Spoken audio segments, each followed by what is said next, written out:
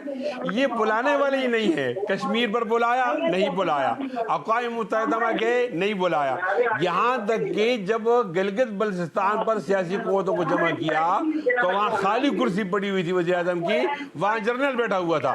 ایسے وزیر اعظم سے کیا کیا جائے جو قوم کی دیکھیں اس نے ہماری وکٹیں اڑانی ہے نا, وہ بالنگ کر رہا ہے, پوری قوم کی وکٹیں اڑانی. خدا کے لیے کووڈ-19 سے زیادہ خطرناک کووڈ-18 ہے.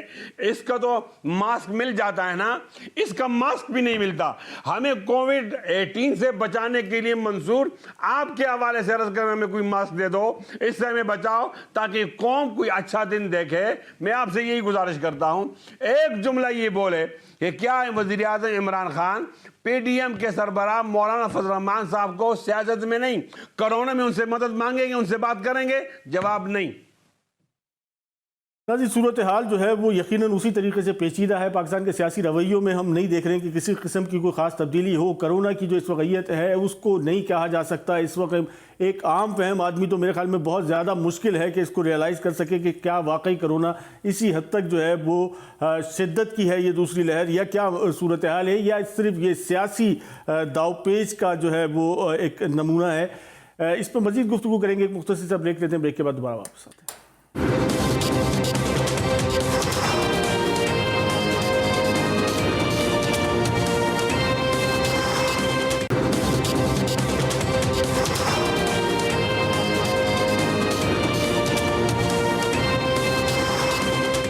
Welcome back. ناظرین, ہم ذکر کر رہے تھے اس وقت موجودہ ملک کی سیاسی صورتحال کا. مفتی کفایت صاحب, میرا آپ سے سوال یہ ہے کہ یہ آپ کی تحریک, آپ کا آبجیکٹو جو ہے وہ سب کے سامنے ہے, لیکن اس کے ساتھ ساتھ وہ لائے عمل ہمارے سامنے نہیں ہے. وہ خاکہ کیا ہے کہ جس کے باعث آپ یہ سمجھتے ہیں کہ پاکستان کو ان مشکلات سے نکال لیا جائے گا؟ کیونکہ آپ کی نظر سے اگر دیکھا جائے یا پاکستان کی جو صورتحال کو دیکھا جائے تو نہ آئین نہ پارلیمان ہمیں کوئی ایفیکٹو نظر نہیں آتی ہے.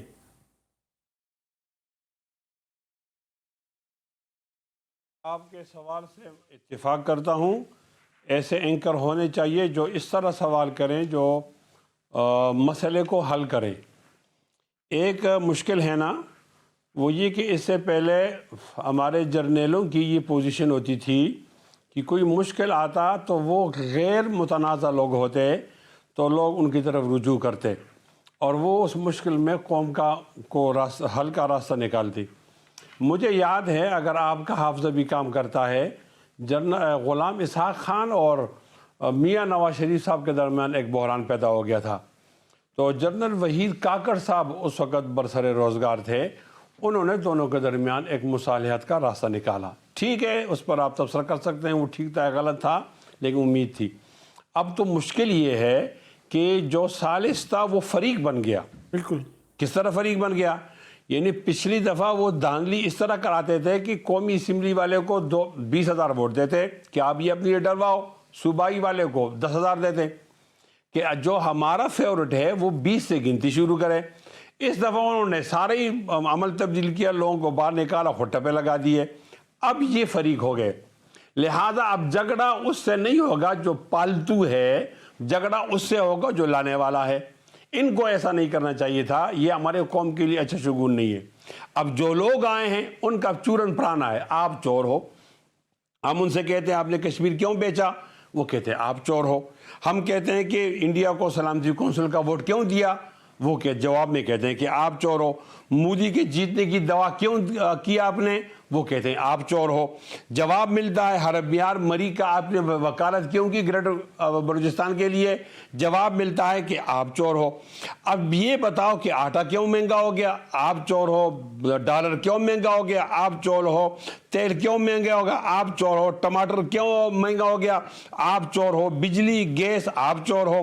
معیشت کیوں تباہ ہو گئی, آپ چور ہو. خارجہ پالیسی کیوں ناکام ہو گئی, جواب ملتا ہے آپ چور ہو. سعودی عرب کیوں ناراض ہے, چائنا کیوں ناراض ہے, افغانستان کیوں ناراض ہے. افغانستان کی کرنسی کے بارے میں ہم مذاق کرتے تھے, اب وہ ہمیں امداد دے رہا ہے. میری رائے تو یہ ہے کہ حقیقت پسندانہ تجزیہ یہ ہے کہ ان نالائقوں سے جان چھڑائی جائے. یہ ان سے جان چھڑانا کووڈ-19 سے زیادہ آسان ہوگا. پہلے اس سے جان چھڑائیں, پھر قوم ہماری قوم ہے, زندہ قوم ہے, وہ ہر چیلنج کا مقابلہ کر سکتی ہے.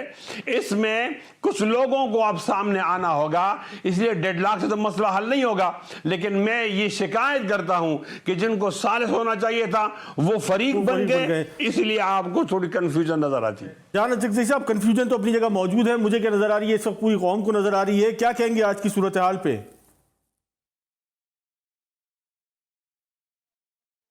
اسی طرح کنفیوزڈ ہے, اسی طرح ڈائریکشن لیس ہے, اور ہم ایک بڑے کرائسس کی طرف بڑھ رہے ہیں. حکومت کے جو بھی انیشیٹیوز ہیں وہ ہمیں نظر نہیں آ رہے, یا ہمیں سمجھ نہیں آ رہے ہیں, یا کوئی خاطر خواہ انیشیٹیو نہیں ہے جو اپوزیشن کو انگیج کر سکے, ان کو رام کر سکے, یا ان کی جو اس وقت مومنٹم بنی ہے اس سے ہوا نکال سکے. اسی طرح گورننس کے حوالے سے جو حکومت کے چیلنجز ہیں وہ جو کہ تو ہیں, ابھی تک ہمیں نظر نہیں آ رہا کہ جو بھی اسٹیٹسٹکس ہیں وہ لوگوں کی زندگی سے ان کا براہ راست تعلق ہو. اب دیکھنا یہ ہے کہ اگر کورونا کی وجہ سے لاک ڈاؤن مزید سخت ہوتا ہے تو لوگ بھوکے مریں گے, لوگ سڑکوں پہ آئیں گے, اور میں آپ کے پلیٹ فارم سے کہتا ہوں کہ حکومت کے لیے پھر لوگوں کو سنبھالنا اور مشکل ہو جائے گا, کیونکہ اس وقت لوگوں کی جو حالت ہے وہ بہت بری ہے. مڈل کلاس کے لوگ جو ہے وہ بالکل بھیک مانگنے پہ مجبور ہیں جی. اکانومی کا پٹھا جو ہے وہ کاروباری لوگوں کا بیٹھ گیا ہے. اب اگر کورٹ کے نام پہ اور ریسٹرکشنز آ گئی, کاروباری طبقات کو اور مزید مشکل میں ڈال دیا گیا, لوگوں کے پاس پیسے بھی کرائے کے پیسے نہیں ہے, گیس اور بل دینے کے نہیں ہے, تو یہ آخری جو ہے مستقبل کے فیصلے کیا جائے. شوکت بسر صاحب کیا کہیں گے, حکومت کی اس وقت بنیادی ذمہ داری ہے, چیلنجز جو ہے وہ بہت تیزی سے بڑھ رہے ہیں. پہلی بات تو یہ ہے کہ یہ جو اپوزیشن جو سیاسی بے روزگار ہے, کہنے نے سانو لٹن دا دوبارہ موقع دیتا جاوے. پلے نہیں تیلا تے کر دی پھر دی میلا میلا میلا. ابھی ریسنٹ الیکشن ہوا ہے جی بی کا, یہ مولوی صاحب پھر میری بات پہ شرمندہ تو خری ہوتی نہیں ہے. 24 سیٹوں پہ ایک سیٹ پہ بندہ کھڑا کیا اور وہ بھی نہیں جیتا, وہ بھی چوتھے نمبر پہ. کہتے ہیں دھاندلی ہوئی ہے. بات یہ ہے کہ یہ وہ لوگ ہیں جو مسترد شدہ ہیں, جن کو قوم ریجیکٹ کر چکی ہے, ان کے ڈاکوں کو, چوریوں کو پکڑ چکی ہے. اس لیے اب یہ صرف رولا ڈالنے کے لیے, اپنے کو ریلیونٹ کرنے کے لیے یہ کہتے تھے کہ جی خان صاحب کو نکال دو. ابھی وہ پچھلے دن مریم بی بی نے کیا کہا, انہوں نے کہا جی فوج یہ کرے, ہم مذاکرات فوج سے کریں گے, پہلے فوج ان کو نکالے, پھر ہم فوج ہمیں لے کر آئے, پھر ہم لٹے اور پھر پھٹے. اب نہیں ہونا, بہت آپ نے لٹ پھٹ کر لی. اب تو قوم. بہت شکریہ شوکت بسر صاحب, مفتی کفایت اللہ صاحب. جان چکزئی صاحب, پروگرام کا وقت اپنے اختتام کو پہنچتا ہے. ناظرین, اس وقت جس چیز کی ضرورت تھی وہ تھی سیاسی بصیرت. وہ ہمیں پاکستان کے سیاسی کلچر میں کسی حد تک بھی جو ہے وہ نظر نہیں آتی ہے. آئندہ آنے والے حالات کا فیصلہ یقیناً وقت کرے گا. اس کے ساتھ ساتھ منصور خان کو اجازت دیجیے. السلام علیکم.